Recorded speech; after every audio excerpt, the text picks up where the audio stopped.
Okay, in terms of the stuff, deadlines remain unchanged for the most part. All changes that are made are good.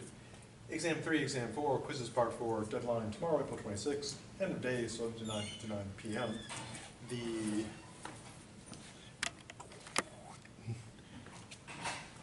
exciting final, covering all the stuff, deadlines during finals week at the normal time, covering all the things for the, and of course the paper deadline, if you haven't done the paper, so only the half credit one, and deadlines then as well, so April 26th, end of day. In terms of the grade calculating stuff, the overall grade up there now is your real-time grade in the class. Anything you haven't done, it's pulling in zeros. I've gotten some panic emails from people saying my grade is 57. What do I have to get on the next exams to even have a hope of passing? As I mentioned before, the way it works is it pulls your best 10 quizzes. I won't mark or delete any quizzes. You'll just use them in the calculation. For the exams, it's the best 4. But it means it's always pulling in 4 grades, and if you've only done, say, 2, it's pulling in 2 zeros. So your exam grade will look terrible because half of it will be 0, and that will also crash your overall grades. That will look terrible too. So at this point, if you have an exam 3 and 4 and your grade looks terrible, that would be perfectly normal. The way the final works is once you've done all the exams you wish to do, all the quizzes you wish to do, the paper, etc., look upon your overall grade. Be sure to use a web browser. The Blackboard app is terrible. And that will tell you what your real-time grade is. If it's already an A, you're done, because there's no more A than A. If it's less than an A, you can get the grade estimator and put in 100% hypothetically for the final, put in your best 3 exams, overall quiz grade, paper grade, and that will show you if you can benefit from the final or not. Also, if you want to if you haven't done exams 3 and 4 yet, and you're wondering what could happen, you can use the grade estimator to run through all those different scenarios, putting in hypothetical scores for exam 3 and 4, and hypotheticals for the final. So it allows you to estimate your grade, however you wish to do so. Extra credity stuff. There was, of course, the +5 in the paper. That's already in there if you've done that. The way the Starless Quiz works is if you go to the Starless survey, it's anonymous in the sense that I don't know who's individually doing it, although it wouldn't matter. What you do is you select your course or courses, just check the boxes, and then if the whatever the participation is, I take that percentage, add 10 percentile points, and that becomes the Starless Quiz grade. And it becomes one of the quizzes. If it's better than one of your 10 best, it replaces it. If it's not, then it just gets dropped. So the Starless Quiz either leaves your quiz grade the same or improves it. Can't lower it. The other assessment stuff, the Argument Basic Assessment Instrument, the post-test, and the 2 surveys, these can only help your overall grade or leave it the same. It can't lower it. And if these don't go in until later, but if once all the stuff has been had time to have been done, but if you're doing an estimate, should I take the final or not, this could be worth up to 2 points in your overall grade. So not guaranteed 2 points, but up to. So if you do your calculation and see your final would get you within a point of a letter grade increase, it may be worth it. Final can't hurt you, but again with this, the only guarantee is it can't hurt your grade. An increase is not guaranteed, so it could be a very tiny gamble to take the final. But again, nothing you can do would actually lower your grade. It'd just be a question of, what do I think I'll get on the final? Is it worth me taking the time to take that when I might get the +2? And if you decide, screw that, again, it can't hurt your grade. Nothing you do on Blackboard can lower your grade. Unless it's something crazy like hacking Blackboard and lowering your grade. Okay, also the roundup thing, not the weed killer, but if you mentioned this before, but if you get an X9.1, that gets rounded up. Blackboard doesn't do that, so you won't see it rounding up on Blackboard. And also the +2, you won't see that on Blackboard because to do that, I'd have to put in a column for the assessment stuff, which would hurt your grade and have to go and do stuff to that, and that would be super annoying. So out of pure laziness, I just do a manual roundup and add in the plus, and you'll see it, I wrap it in the form of the final grade. But again, this stuff can only help. It cannot hurt. So you might be in for like a pleasant surprise on the iRattler, but you will not be in for a terrifying shock unless you just haven't looked at your grades at all and everything goes bad. Okay, so that's all the grade stuff. Before going on to our final content, anything about the grade stuff or other stuff that needs more stuff? Okay. So last time we're looking at the ethics of belief, and we're talking about the moral challenge given by Clifford, not the big red dog, alas, but the philosopher, saying that it's always morally wrong to believe something without adequate evidence. And we looked at some concrete examples of like climate change, anti-vaccination views, and politics, the fake news. Now, for an opposing viewpoint, we have our good dead friend William James. He wrote a work called The Will to Believe, published in 1896. And so he is dead, died not then, but afterwards, and is still, of course, dead today. Now, his approach is basically what's called American pragmatism. He's American, but still dead. And he is considered one of the great pragmatists. And pragmatism, of course, is the view that you do what is practical, what is advantageous. And this, of course, creates the obvious problem. How do we define what is practical? And it doesn't avoid the whole notion of values, which some people think it does. Like, I'm just a practical person, I do what's practical.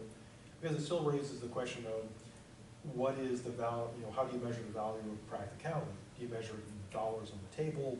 Do you measure in terms of being happy? Do you measure in terms of being able to look at yourself in the mirror in the morning and being able to say, I'm a good person, I'm not a monster?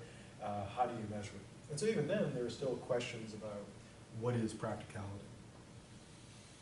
Now, he's trying to refute Clifford, not Big Red Dog, but philosopher. And his claim is, if we were that strict, as Clifford proposes, then life would be worse off.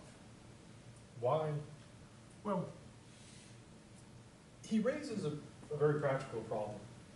In everyday life, where the evidence for very important claims is often unclear, we have, in many cases, two options. One is do nothing, because we just basically suspend judgment and not take action, or go by faith.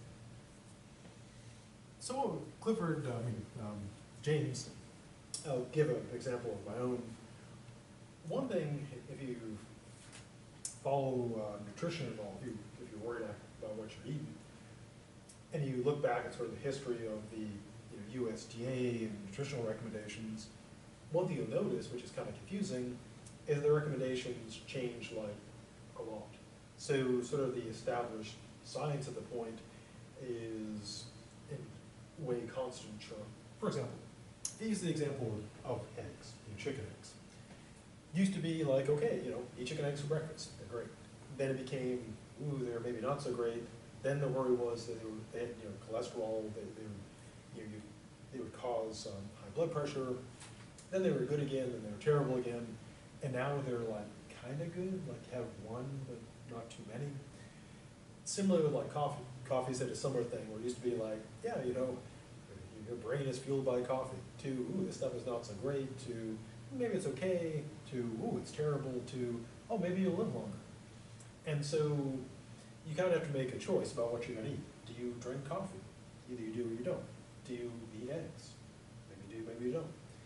And when the evidence is all over the place, you really can't make a good decision because the science is just everywhere. So what do you do? Well, Clifford would say, well, you can't, hold a belief unless you do all your homework, etc. And William James says, you just got to go by faith. in a sense, you'd go by your faith in whether eggs are okay or not, or coffee's okay or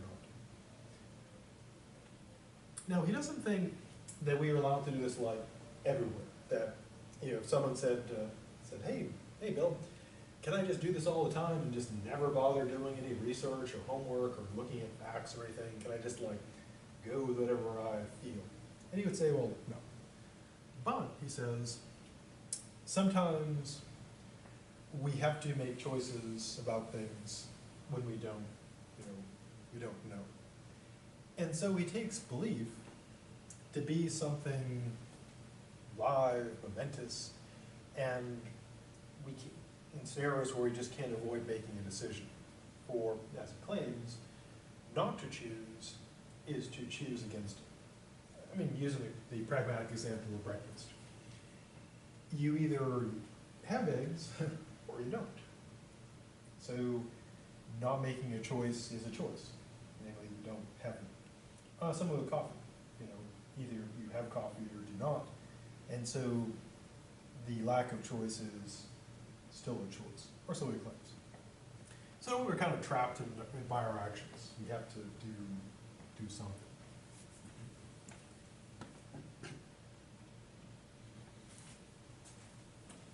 Now, he also wrote in 1879, The Sentiment of Rationality, in which he defines this concept of faith. And he takes it to be this: a belief in something concerning which doubt is still theoretically possible. Now, depending on how much you put the theoretical part, that can make faith to pretty much like almost anything. For example, any scientific hypothesis, anything that's not logically necessary, you could doubt it theoretically. And as we saw with the skeptics, you could doubt even logic.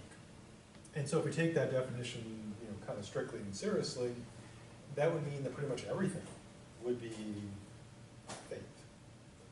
So how do we test our faith in this regard? Well, what he claims is this: it's a practical test based on our willingness to take action. So our faith is tested or measured by our willingness or readiness to act, even when we don't know the results. Now, what he's presenting here, to give a concrete example of it, essentially is a variation on sort of positive thinking. In critical thinking, to sort of criticize it before we've fully seen it, there's a classic fallacy called wishful thinking. And as the name suggests, it occurs when someone believes that something must be true, or alternatively must be false, because they really, really want, they really, really hope that it will be false. So, for example, if, to take a terrifying example, imagine there's like a plane crash and somebody's relatives are on board, and they tell themselves, so they must have survived because they just can't be that they're dead. That would be that fallacy. Now, of course, it would be horrible to point out to someone in that situation, oh, by the way, that's wishful thinking, they're dead, but it would be that fallacy. The mere fact that you want something to be true doesn't make it true. But James finds kind of a workaround, namely this: what if believing in something, hoping in it, having this wishful thinking, ends up in a way making it true? Now, on one hand, you could say, well, it's still bad logic. Just because you really want it, doesn't prove it's true. But, it could be pointed out, well, if really wanting it does increase the chance of being true, then wouldn't that be okay? And a good example of this would be not sort of the magical positive thinking, where you just get stuff because you want it, but kind of the practical stuff. Give a concrete example. As people say, sports is 90% mental, the other half physical. And so if you've ever competed, and if you've gotten up to the starting line or on the field, and you just you're down, you have no confidence, or someone else is there, like on your team, or hopefully an opponent, and they're down, they have no confidence, etc. in that case, their negative thinking can harm you, and your positive thinking can be helpful. Now, of course, it's not like magic. It's not like you just, if someone just says, I really believe I can run a sub-2-hour marathon, I'm going to do it. But if someone goes into it thinking, God, I'm so tired, this is terrible, I can't take this, I'm not going to get through it, they're probably not going to do terribly well. And so you could make the case that, well, if believing it increases the chance of it being true, then that's fine, which is kind of what James advocates. For example, you have a mountain climber, and they have two options. One is freeze to death on the mountain because they can't get back down to their camp, or leap across this ravine. Now, if they do the math, then based on the evidence, they're probably not going to make it. And if they tell themselves they're not going to make it, then they'll probably be paralyzed by fear, and they'll try to jump and die. Or they won't even try, and they'll die. But they're better off just believing, that they can, based on wishful thinking. Because if they do that, they might just make it. And the more they believe, you could say, maybe the better their chance. Because if you ever try to jump something, or seen people try to jump something, that does happen. I've done this myself. I've tried to obviously I didn't die, or did I? And I'm running to do it, I'm like, oh, I'm not gonna make it, and then, I don't make it. Of course, there have been times that I thought, I'm sure I'd make it, and I didn't make it. But if you kind of freeze up, and partially through the jump, you can screw it up. So as a practical matter, he's right. If you really believe you can make it, you'll be more relaxed, you'll put more into it, be more confident, you won't hesitate, so you're more likely to make it. And so he says that's morally okay.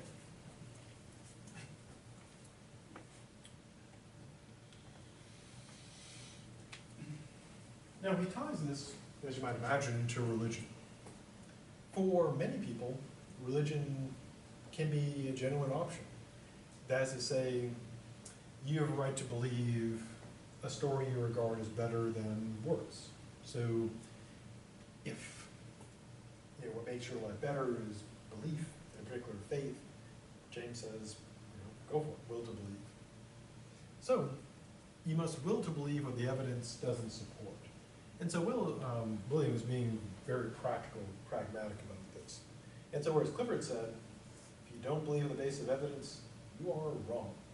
And James says, believing on the face, without evidence can be just fine. Again, for pragmatic reasons.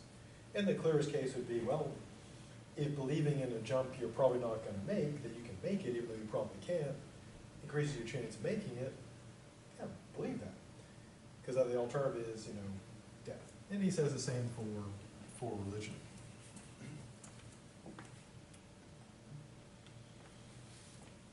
Now another philosopher, Jack Nyland, not very famous, not sure if he's alive or dead or not, he has a similar pragmatic approach, that sometimes it's okay, or perhaps even obligatory, to believe against the evidence.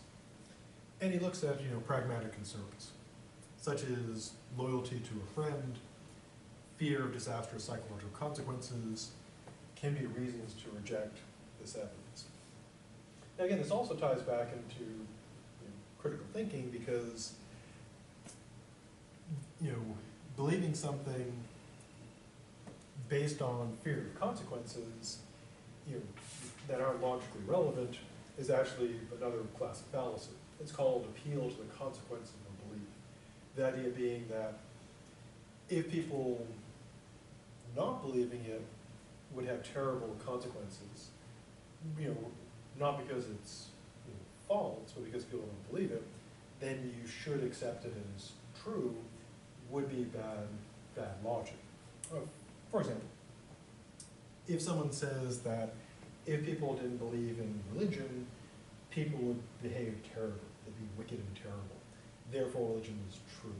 And that's a fallacy. The mere fact, even if there would be terrible consequences for something being true, doesn't make it false. I mean, you take anything that's terrible and true, and then try that reasoning, it obviously doesn't work. So, for example, if someone said, "Oh, it would be terrible if smoking caused cancer," so it doesn't. Oh, obviously that doesn't work. Or it'd be terrible, if climate change were true, so it's not. Or it'd be terrible if climate change were false, so it's not. That doesn't work. And so, kind of the main argument against Myland is that's just bad logic.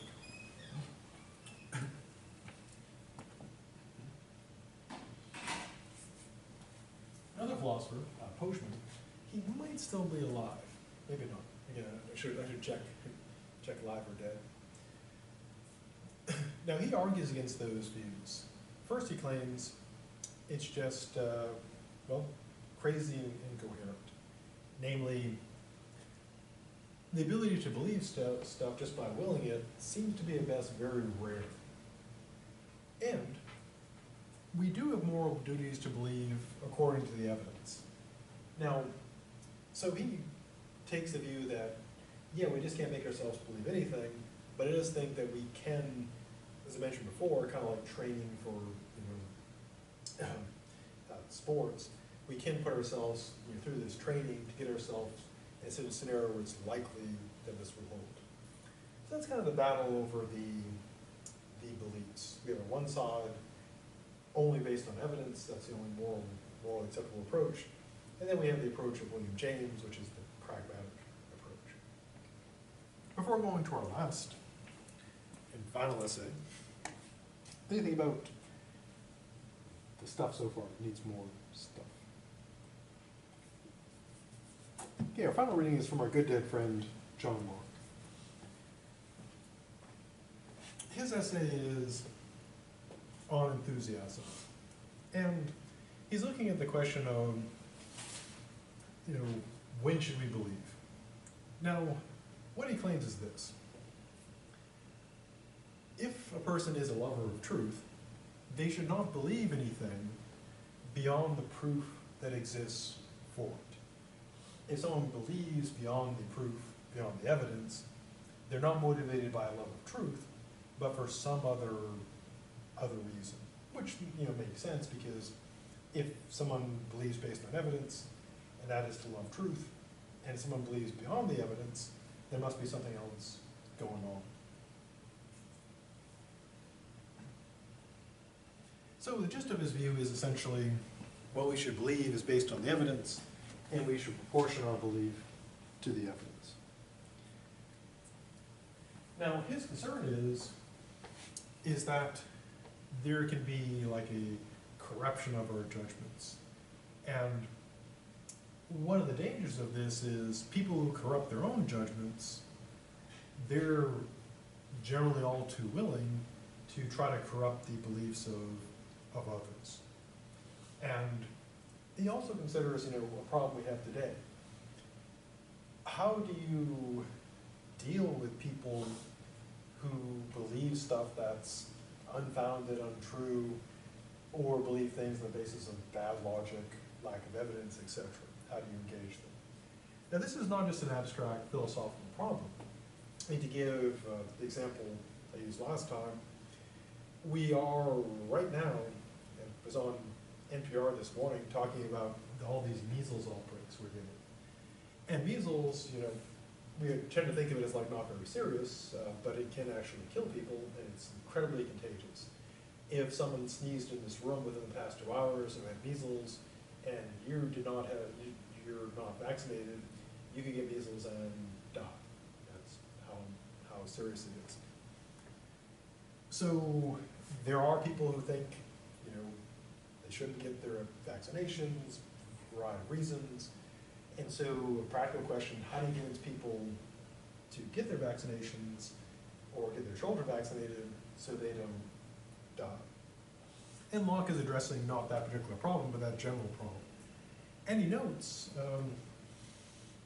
if people don't follow arguments and logic in their own case, it's probably not going to work. And this actually has been tested. What they've tried to do, they ran kind of a study experiment to see how would you convince people to change their minds from something that's factually incorrect to something correct. And they did try logic, which as you'd expect, failing clearly. What was interesting though is that they also tried kind of emotional appeals, and that failed too. And they found an interesting phenomenon that if someone really is convinced of it, it becomes part of their identity, there is nothing you can do. Evidence doesn't work, emotion doesn't work, none of that works to change their mind. And so there are actually beliefs that people have that, even though they're false, there's literally nothing you can do to change their mind in many cases. And Locke sort of, in a way, kind of predicts how that would work. Namely, that when people get into that state, they become essentially immune to everything. So, we have, evidence and logic, etc. And also Locke accepts, part of his reason for doing this is religious, namely revelation. So Locke thinks you're justified in believing stuff based on reason, but he also brings the religious aspect. Namely, since he was very religious, he believes if God reveals something to you, definitely true. But he's aware of a clear problem. How do you know when you've got the real deal and when you don't? And he brings up the problem of enthusiasm. Now, he's not talking about someone who's enthusiastic, like really lively, like really for this. He means essentially sort of the fire, the passion for a belief. And his worry is it's damage to both reason and revelation, because he thinks that enthusiasm replaces reason and revelation with just this feeling, and provides no true foundation. So how do we sort it out? Well, Locke thought that reason works, and he believed also in revelation, namely that God can just, send us this knowledge. Now, unlike many religious thinkers, and part of the battle over religion and reason is, what is the role of reason, what is the role of revelation? And he thinks, probably because it's moving to reason, is revelation, he believes, is also, anything at the revelation would ultimately be provable by reason, so he claims. And he thinks if you take away reason to make room for revelation, he draws a kind of brutal analogy. It'd be like taking a person and blinding them so they can better see through a telescope. Obviously not going to work. Now the challenge he faces is sorting out revelation from enthusiasm. So how do you tell? Well, as he notes, there are a lot of people who think that they've got the real truth. They just feel that passion, fire in their soul that tells them they've got all the truths. But how do we know that they really do? Well, the danger is, in Locke, is predicting the future because it was actually happening, of course, in his own time, is that when people have this view, this enthusiasm that he's talking about, then they think that whatever belief pops into their head that kind of fits it is from God. And here's the danger. Whatever thing they're inclined to do, they believe it is literally a mission from God. And they cannot be mistaken. Now the reason why that's a problem can be illustrated by what happened in New Zealand and what happened in Sri Lanka recently, and what happened in Charleston, well, pretty much, everywhere in the world. It's forever to go. Oh, sorry. And that is that people, they think that God is, because they believe God has told them to go and murder some people because they believe something slightly different. And that's a danger that Locke was concerned with. He was aware of, they didn't have the sort of terrorism we have today, obviously, but they did have, have troubles. And so his concern still applies today, that people have this belief, this enthusiasm, they think that whatever they come up with, they're gonna kill the Muslims, gotta kill the Christians, gotta kill, minorities. And they just do it, and they're automatically correct with no doubt. And so super dangerous.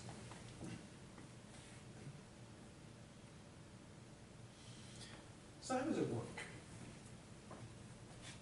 Well, people tend to, at least according to Locke, do this. They just have this feeling, and it kind of feeds on itself. Namely, they feel strongly about it, so they don't believe that reason can doubt it, and then it just kind of blossoms because they refuse to keep it in check. And to use an analogy, it's like having a wild and crazy dog and it's letting it off the leash and not even bother to control it. And of course, it's just going to run wilder and wilder and wilder. And so once people, kind of take their belief off the leash, it's just going to run wild. And often people, what they do psychologically is there's something they want to do themselves. And then what they do is they sort of believe, because they really want to do it, that it must come from some higher source, from God. Again, for example, people who are sexist, racist, etc., they typically aren't content to just, I guess be honest about it and say, yeah, I just, hate these people and I want to get an advantage over them, so, I'm doing this. They often bring in like it's a natural order or it comes from God, so that way it's not just how they feel about it, it's that it's, cannot be doubted. It's coming from beyond. This idea of like being part of a higher cause and having a divine authority. And if you look at movements like that, racist, sexist, etc., they typically do bring in a divine authority, saying that this is, from God, some higher power. And Locke, got the psychology down quite a long time ago.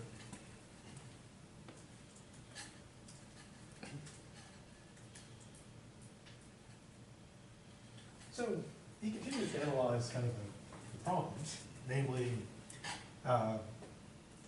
the appeal is essentially that, one, that it typically goes along with people already kind of want and provides this apparent justification. Also, this is a common theme when people explain, racism, sexism, etc., is that people who take that view and bring in some sort of divine thing, a mission, etc., they makes them feel extraordinary. They're not nobodies anymore. They're somebody extraordinary. They're doing God's work or doing some great thing. And so it's both easy, requires no real effort, and glorious. So it flatters their laziness, ignorance, vanity, and so it appeals to a multitude of vices. And so reason is lost, and they think they're completely right. So why is this a problem? Well, they're simply sure because they're sure, because they feel they're correct. Now, part of the problem is, of course, Locke again goes through in great detail about how this works out. But again, his focus is not just on the reason part, but the revelation part. So how do we sort out revelation from this enthusiasm? Well, this is what he claims. If we think something is a revelation, if we know it's already true, we don't need revelation. You don't need a revelation of 2 + 2 is 4. And if we don't know it's true, and we just accept it, then also he thinks it's non-revelation either.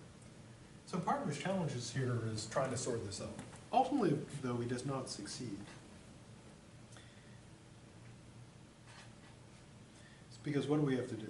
Well, to tell that it's revelation, we have to know that it comes from God. Or we have no grounds for accepting it as being a proper revelation. So kind of the challenge here with the revelation is knowing that it is coming from God and not somewhere else. So how do we know? Well, Locke does lay out what he thinks about the enthusiasm stuff. Namely, in the case of divine revelation, we just need to show that it comes from God, and similar to what Descartes said, God does not deceive, nor is he deceived, and the enthusiasm doesn't do this. Now, as mentioned, the problem with Locke is that he does kind of lay out the challenge, and his concern is that maybe, kind of the problem that he's concerned with is that it could come from the devil, essentially. So why worry about revelation versus enthusiasm? And his answer is the devil.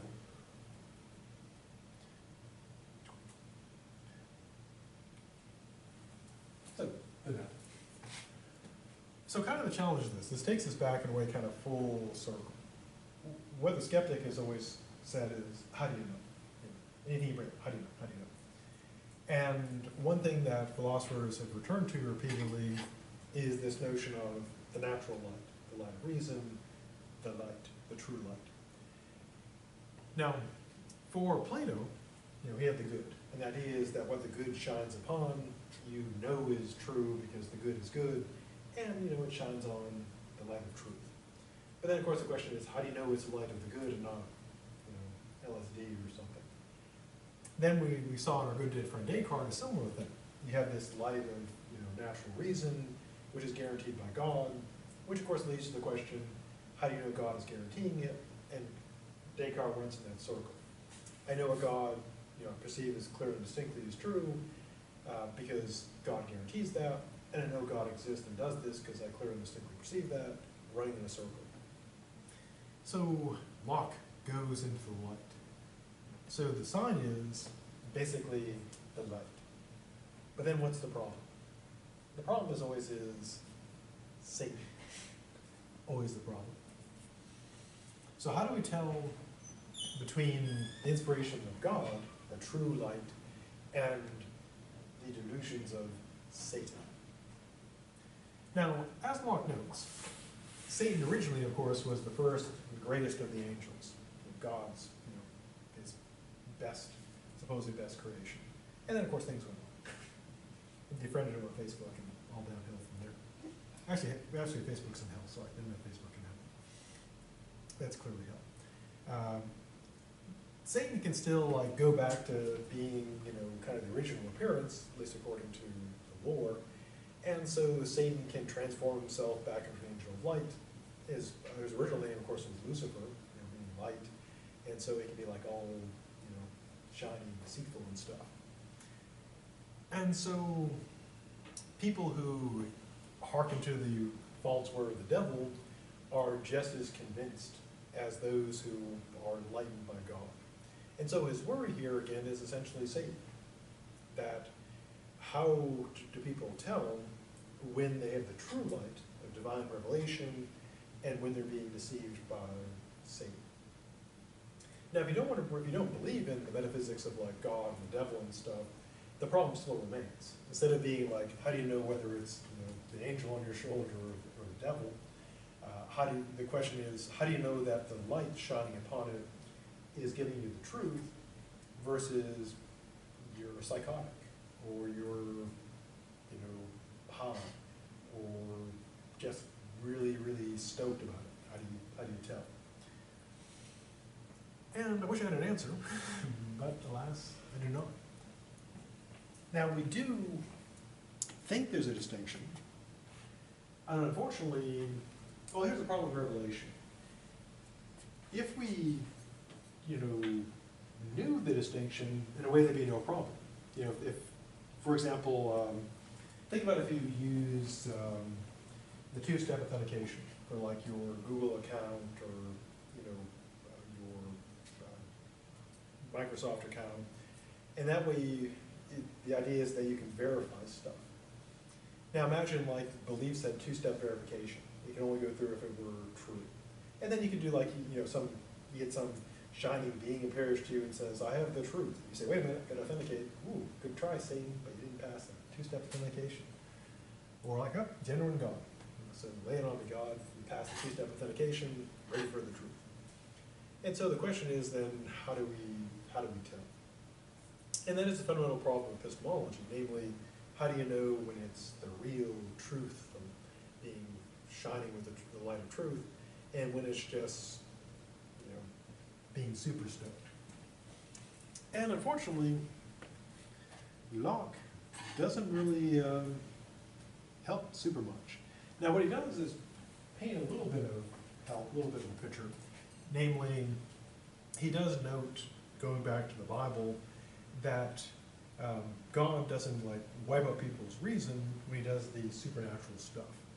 So he claims, and this is theology and epistemology, that God always gives us, in addition to the revelation, always gives us like some other stuff. So, for example,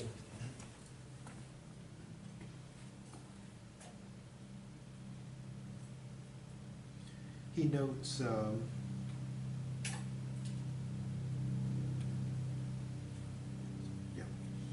he notes that in the case of like, well, take the example of Moses. It wasn't just, the burning bush. Essentially, he claims Moses went through kind of like a two-step verification process to make sure the bush was genuine God, not just any random burning bush just trying to sell him some stuff. Now, interestingly, what Locke's advancing is the same problem we have today. Obviously, still, and you can take out again the religious aspect.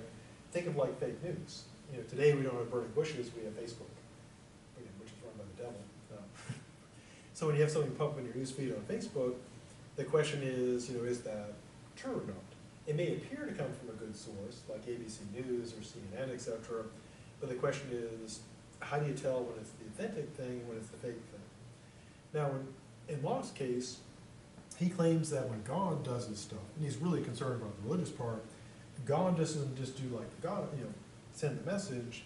He also sets it up so you can reason your way through, at least according to Locke in this case. And if Locke were around today, he would probably talk about the deceits of social media and Facebook. And what you should do is not just simply believe what pops out of your feed, but apply the standards of reason. Also, a couple other examples like Gideon, of course, checks things out, and he thinks that, again, because he's looking at it from the religious standpoint, he thinks what people did throughout the Bible was essentially, check. Thing occurs, they check to see is this really the authentic thing. Essentially, to use a modern example, two-step authentication, or at least checking the sources. So Locke thinks we can sort this out by checking stuff. But then, of course, we start getting into the final problem, or actually not the final, going along with it, namely, how do you tell? Because in a way, he creates kind of a problem for himself because he has reason and revelation. And if it was just reason, that'd be fine. Does it work by reason? Great. But then you bring in revelation. If it's something that can be confirmed by reason, you don't need revelation. So why bother? But if revelation gives you something else, then the question is, how do you know it's real revelation? And Locke kind of says, well, reason can tell you. But critics have long pointed out, and we still have this problem today, how can you tell when that light is the real light and when it's not? And unfortunately, although Locke raises the general point, if you can tell that it comes from God, it's going to be true. Just like you could say, if it's true, it's going to be true. The challenge is, how do you know? So that brings us to the end of epistemology. And we end up where we began. We don't know anything. Sad. Now, as a closing, discarding torment or gift, we have the epistemic game, which is for extra points. First, be sure to sign in on this sheet, because this is the critical to getting the points. Whoever gets it last, be sure to say 1, 2, 3, 4 people, so there should only be 4 names. If there's more than 4 names, the game is forfeit. So if you're tempted to throw in someone else's name, you can put in someone else's name instead of yours if you want. There can only be 4 names. So how does the epistemic game work? Well, essentially you have to prove that you know all the things.